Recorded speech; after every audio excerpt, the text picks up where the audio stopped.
भैया कोई काम बुरा नहीं है। धना जी को खेती करते करते भगवान मिल गए।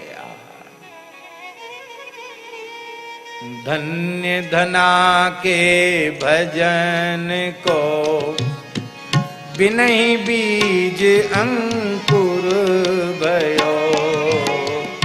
धन्य धना के भजन को बिनहि बीज अंकुर। घर आए हरिदास तिनहि गोधूम खवाए। घर आए हरिदास तिनहि गोधूम खवाए। तात माट दर खेत होत लांगूल चलाए। तात माट दर खेत होत लांगूल चलाए। आस पास कृषि कार खेत की करत बड़ाई। आस पास कृषि कार खेत की करत बड़ाई। भक्त भजे की रीति प्रगट पर तीत जू पाई।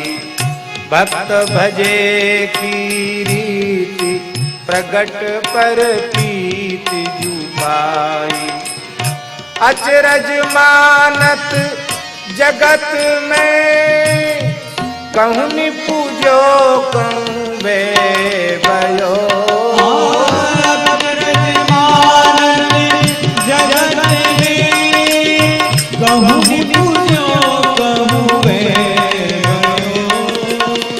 धन्य धना के भजन को बिनहि बीज अंकुर भयो।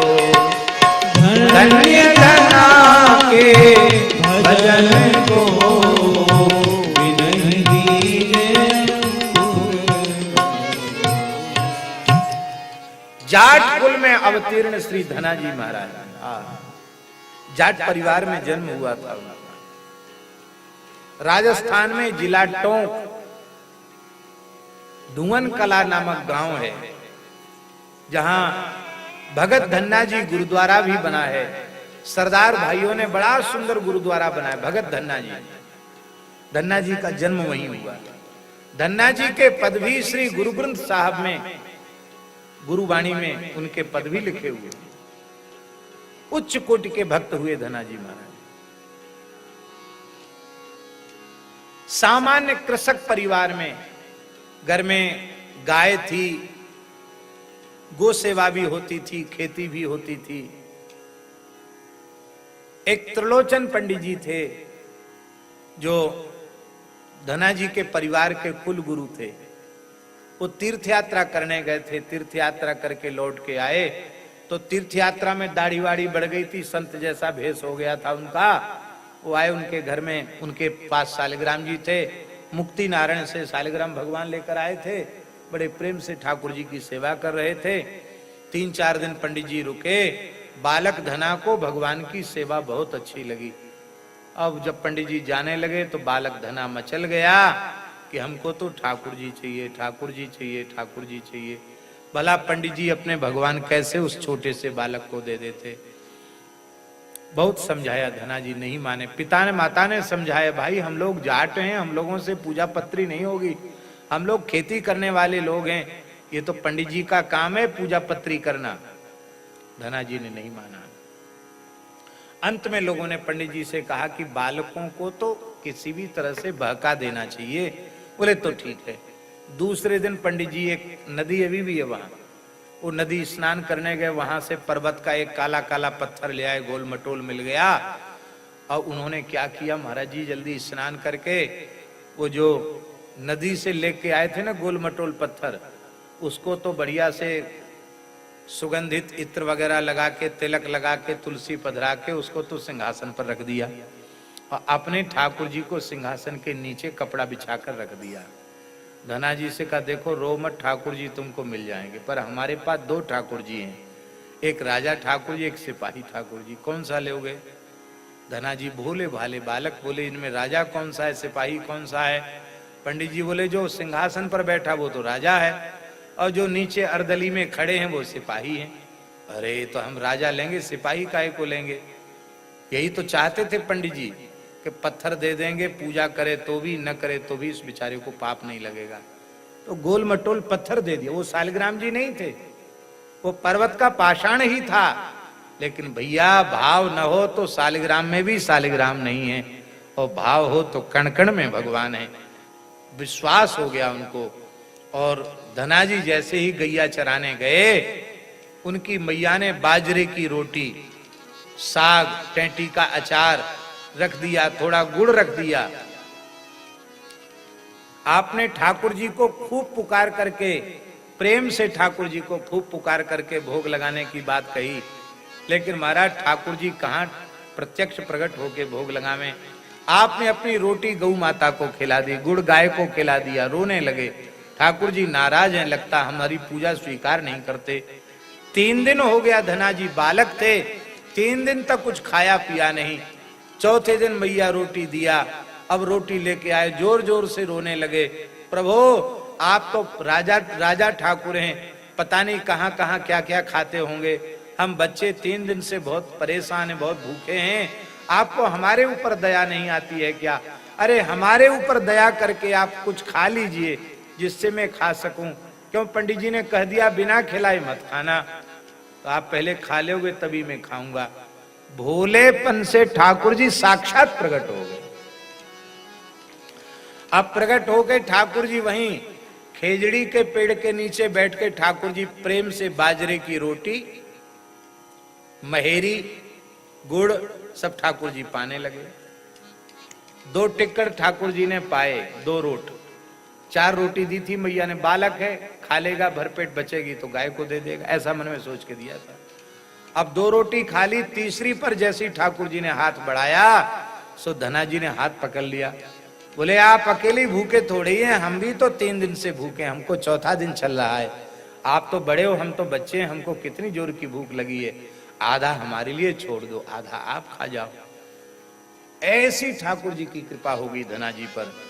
और आगे चलकर एक दिन श्री धना जी ने कहा, प्रभु मैं आपके गले से लग जाना चाहता हूं, आप मुझे अपने हृदय से क्यों नहीं लगाते, आलिंगन क्यों नहीं देते हैं?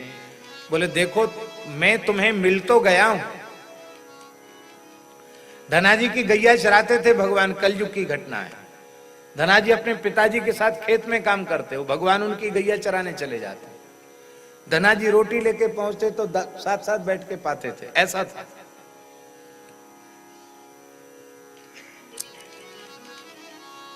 या तो द्वापर में भगवान ने गैया चराई या धना जी ने ठाकुर जी से गैया चरवाई। धना जी की गैया ठाकुर जी ने चराई।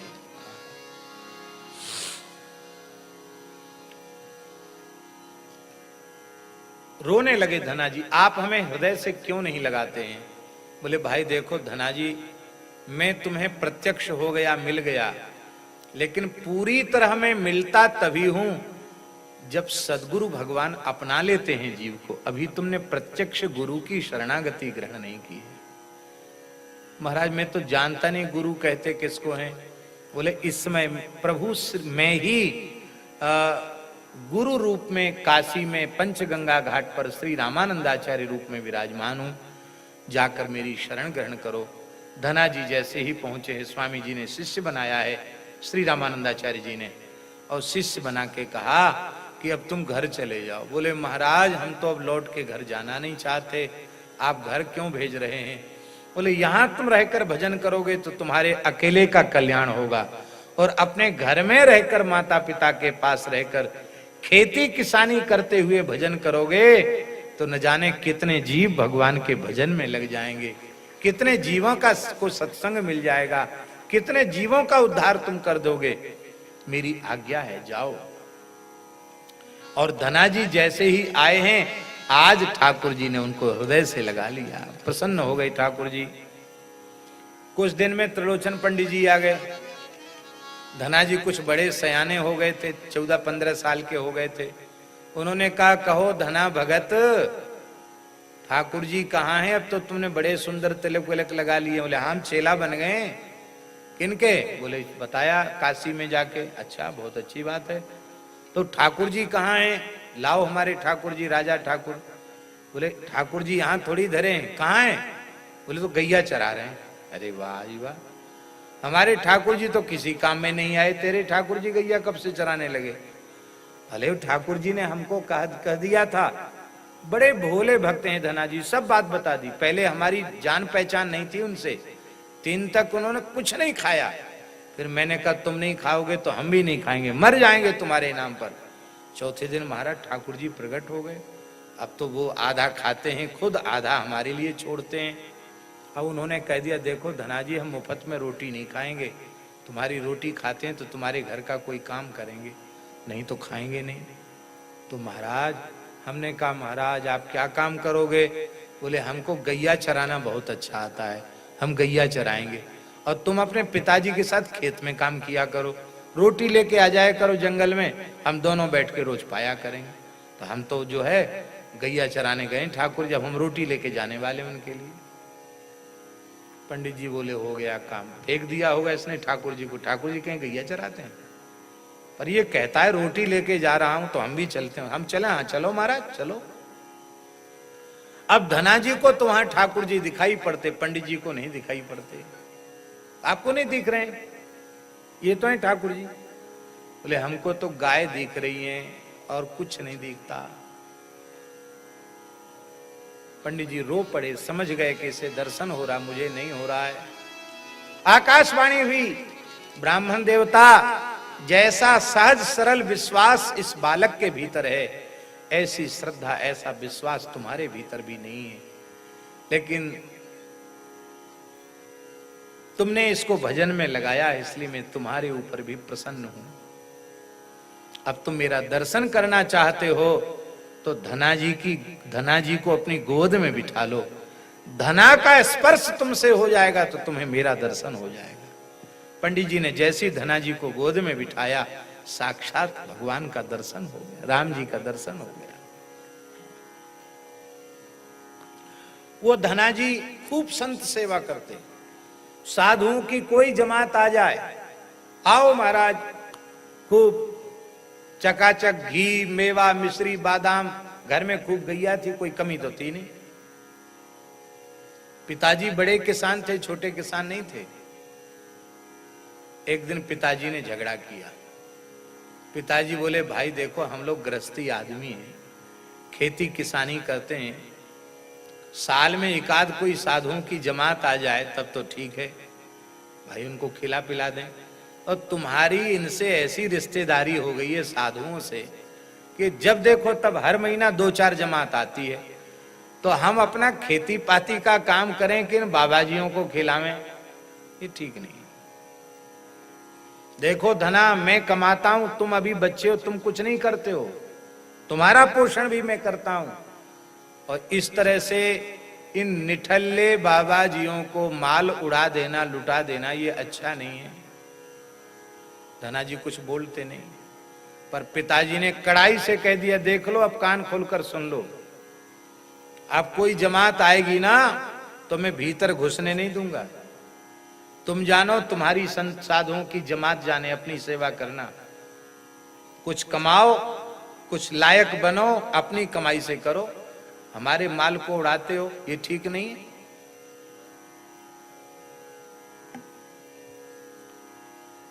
तो महाराज जी, धनाजी कुछ बोले नहीं, मन में ही मन थोड़े दुखी तो हो गए।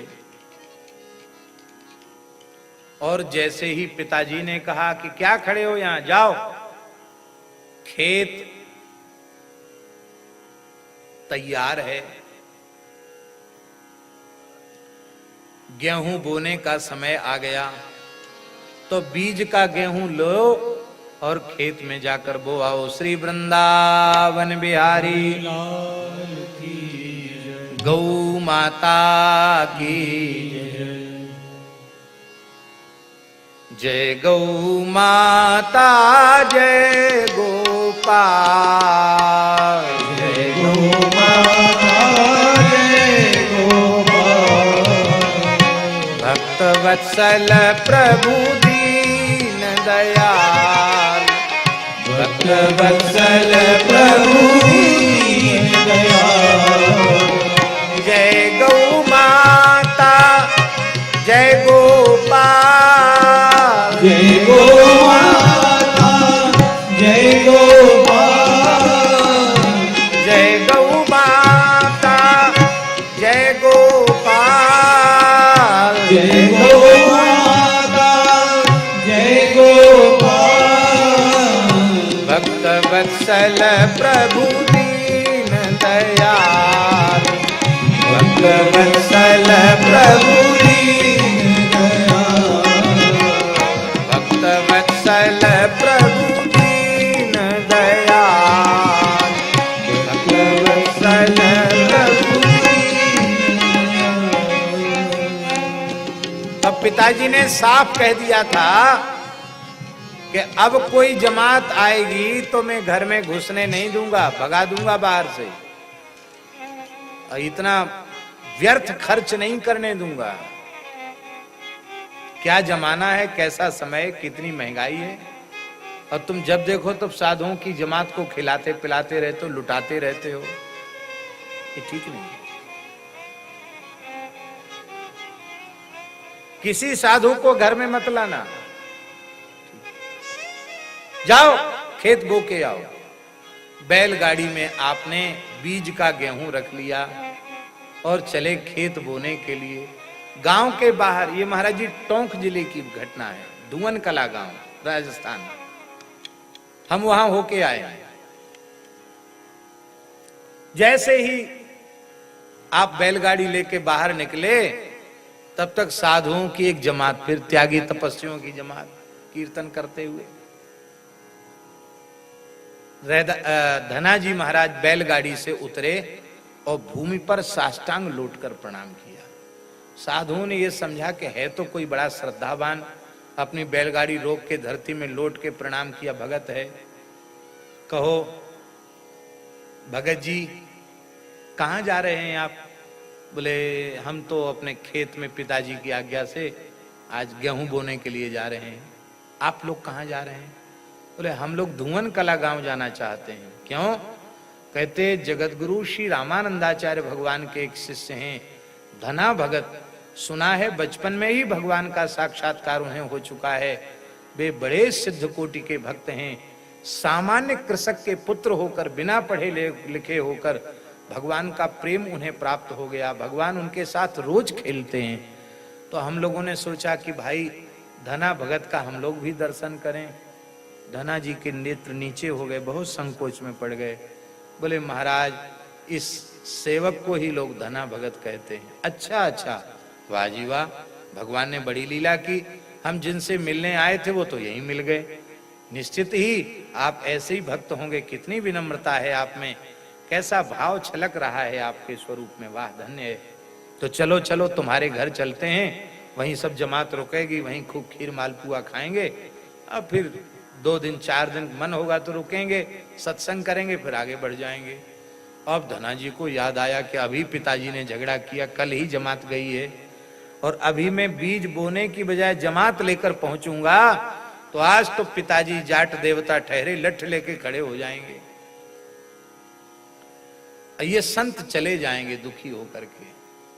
तत्काल आपने निर्णय ले लिया। कहा महाराज आप लोग गांव में जाओगे, वहां आपको भी संकोच होगा, आपके शरीर पर केवल लंगोटी है, अखंड विभूति है, और वहां भी लोगों को भी संकोच होगा क्या जरूरत है, वो माई दाई रहती है, वहां जाने की क्या जरूरत है।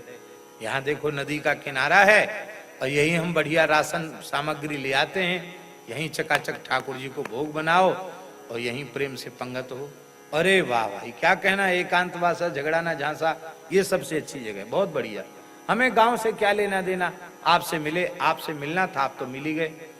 बस वो बैलगाड़ी लेके बनिया की दुकान पे पहुंचे और सारा बीज का गेहूं बेच करके घी, बूरा, आटा, दाल, चावल, दाल बाटी चूरमा की रसोई का सारा सामान लेकर के आ गए।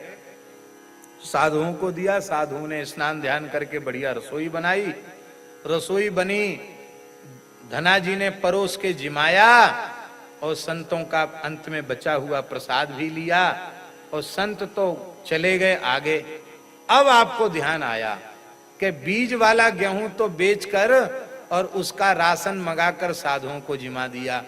अब पिताजी के पास खाली जाएंगे, कहेंगे और बीज का गेहूं लाओ, तो पिताजी बहुत झगड़ा करेंगे, कहेंगे बेटा कहां फेंक आया गेहूं, बड़ा भोला है, किसी ने ठग लिया होगा। तब आपने नदी की रेत भर ली बोरियों में और खेत में हल तो चलाया, पर दूसरे लोगों को दिखाने के लिए वही रेत भर करके उसी को राम राम राम राम राम राम सीताराम सीताराम करके वही छींट दिया, जिसमें दूसरे लोग आसपास के किसान देख करके कहें कि धना जी ने अपना पूरा खेत बोया। लंबी चौड़ी खेती थी, घंटों तक धना जी बोते रहे, पूरा खेत बो दिया, सब बोरी खाली हो गई। आप प्रसन्न होके लौट के चले आए कि हमारा खेत तो उगना नहीं है, रखाने की भी छुट्टी मिली, राम जी सबको देंगे। चले आए।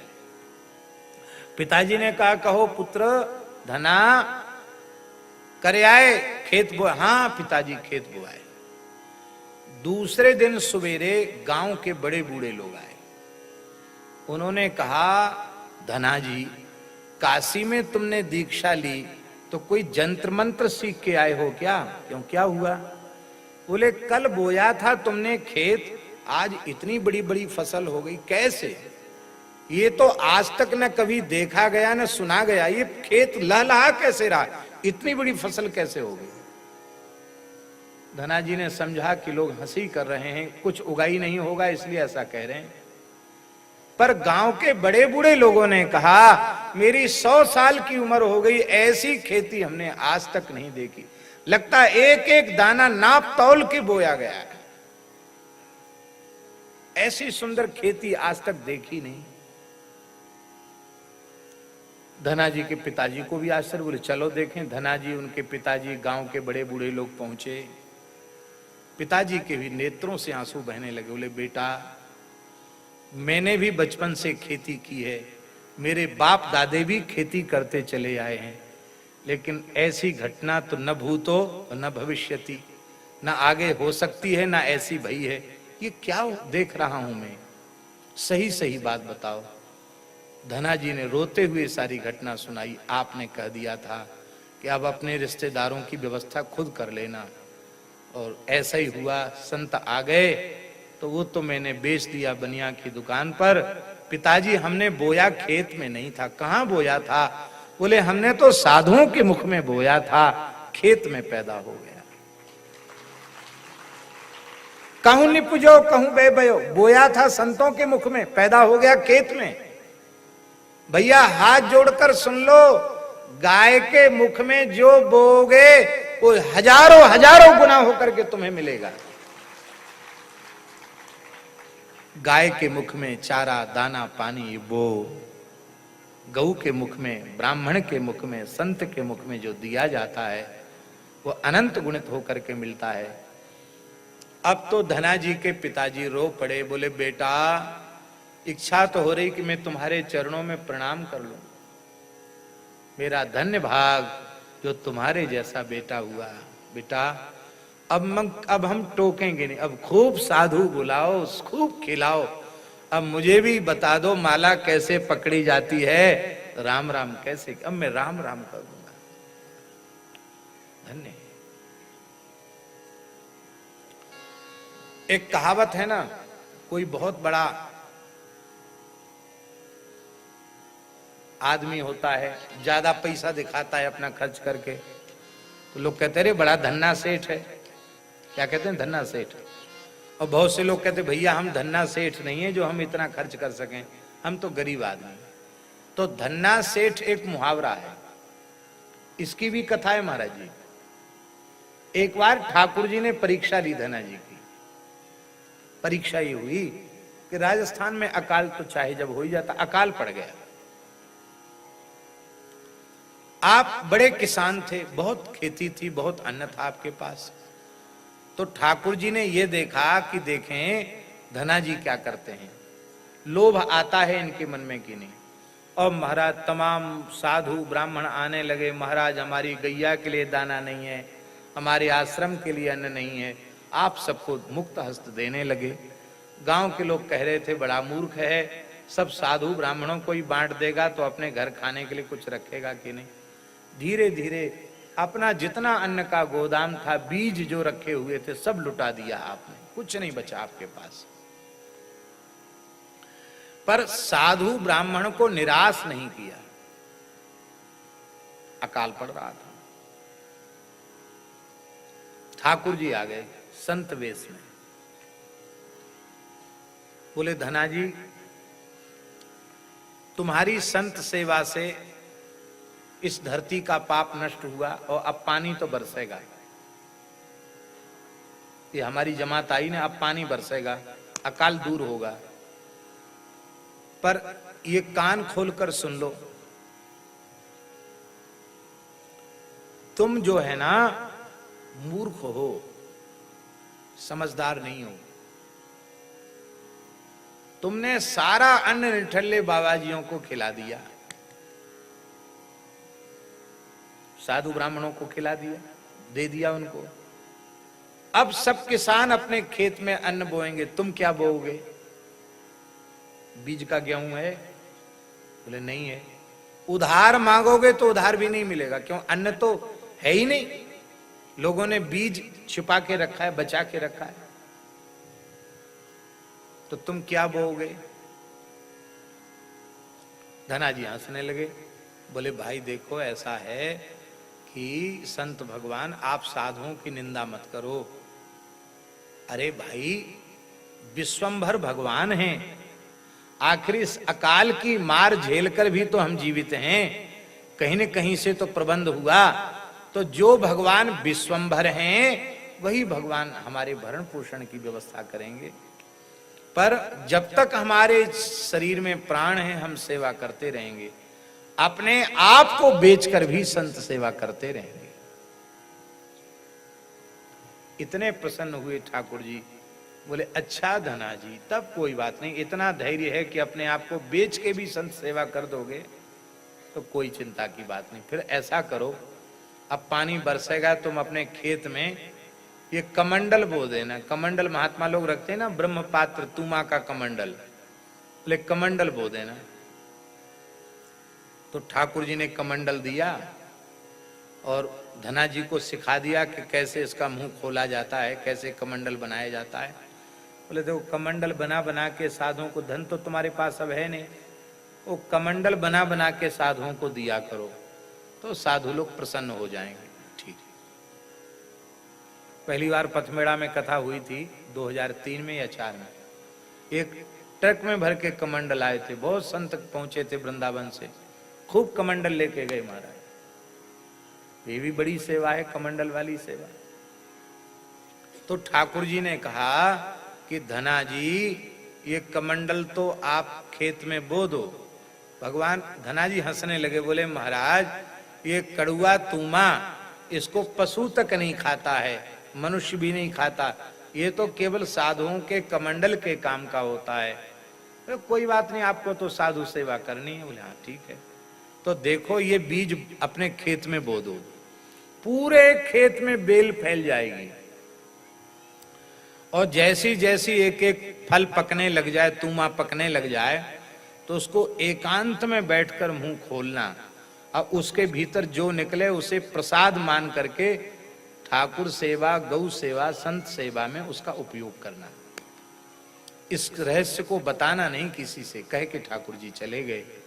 आप उसी दिन ठाकुर जी के जाते ही खूब जोर का पानी बरसा, सब जय जयकार करने लगे। सब कहते थे ये धना जी की संत सेवा की महिमा है।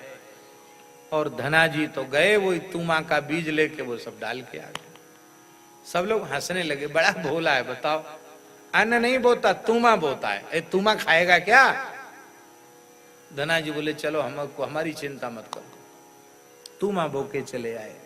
और वो तूमा महाराज जी जैसे धना जी की फसल उगाई थी ऐसी बोती, दूसरे दिन तो पूरा खेत हरा भरा तूमा की बेल से, बड़े बड़े तूमा। लोगों को बड़ा आश्चर्य हुआ। एक तूमा पका, धना जी की नजर पड़ी और श्री धना जी तूमा को लेके आए, उसको भद्र किया। भद्र करते हैं साथ, जैसे संस्कार होता ना भद्र करके, से कमंडल का भी संस्कार होता है, उसको भद्र किया जाता है, उसको पंचगव्य से प्रोक्षण किया जाता है, उसमें गोबर गोमूत्र भरा जाता है। ये सब संस्कार हैं। अब तो बोतल का जमाना आ गया, वो प्लास्टिक की बोतल पानी की लेके महात्मा लोग भी घूमने लग गए। अरे भाई कमंडल जरूर रखो, जल पात्र के बिना साधु कुपात्र होता है। पुराने महात्मा लोग चलते थे तो कमंडल जरूर अपने हाथ में रखते थे, कमंडल जरूर चाहिए, जल पात्र अवश्य होना चाहिए, पात्र के बिना कुपात्र। तो ये कमंडल क्या करोगे? बोले हम साधुओं को बांटेंगे। जैसे ही आए उसको भद्र करके और उसका मुंह खोला, महाराज जी उसमें हीरे मोती जवाहरात माणिक्य पुखराज बड़े कीमती कीमती महान रत्न उसमें से निकले। धना जी को बड़ा आश्चर्य हुआ, हे भगवान घोर कलयुग है, साधु भी ऐसा आशीर्वाद देते माया में फंस जाएं।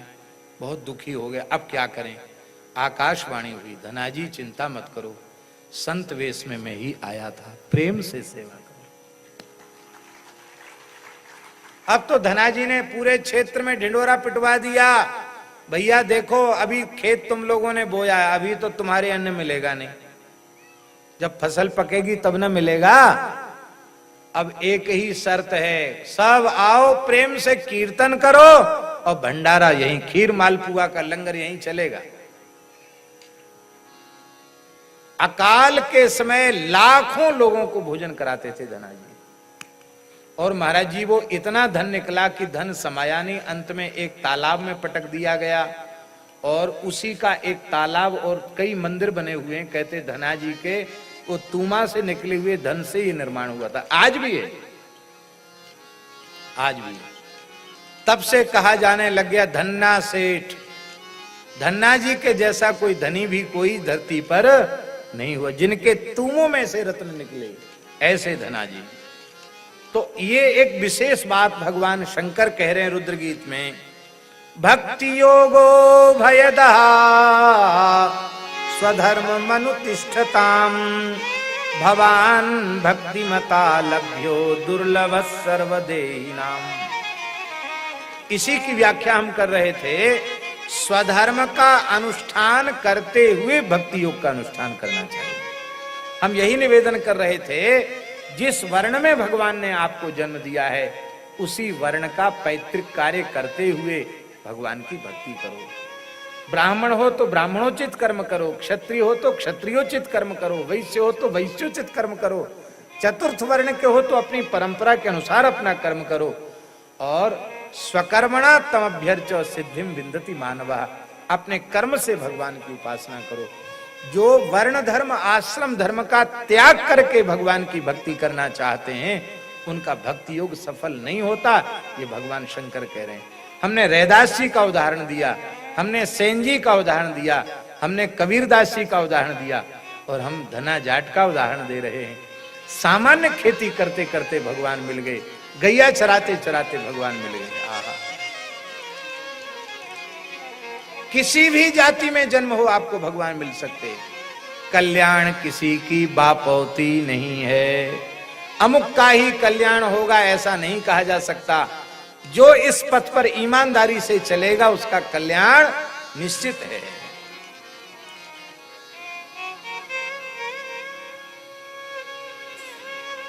जाकी बिना बीज की खेती, कली में धन धन धन ना जाट, कली में धन धन धन ना जाट, धन धन धन ना जाट, कली में धन धन धन ना जाट, जाकी बिना बीज की खेती, कली में धन धन धन ना जाए, जाकी बिना बीज की खेती, कली में धन धन धन ना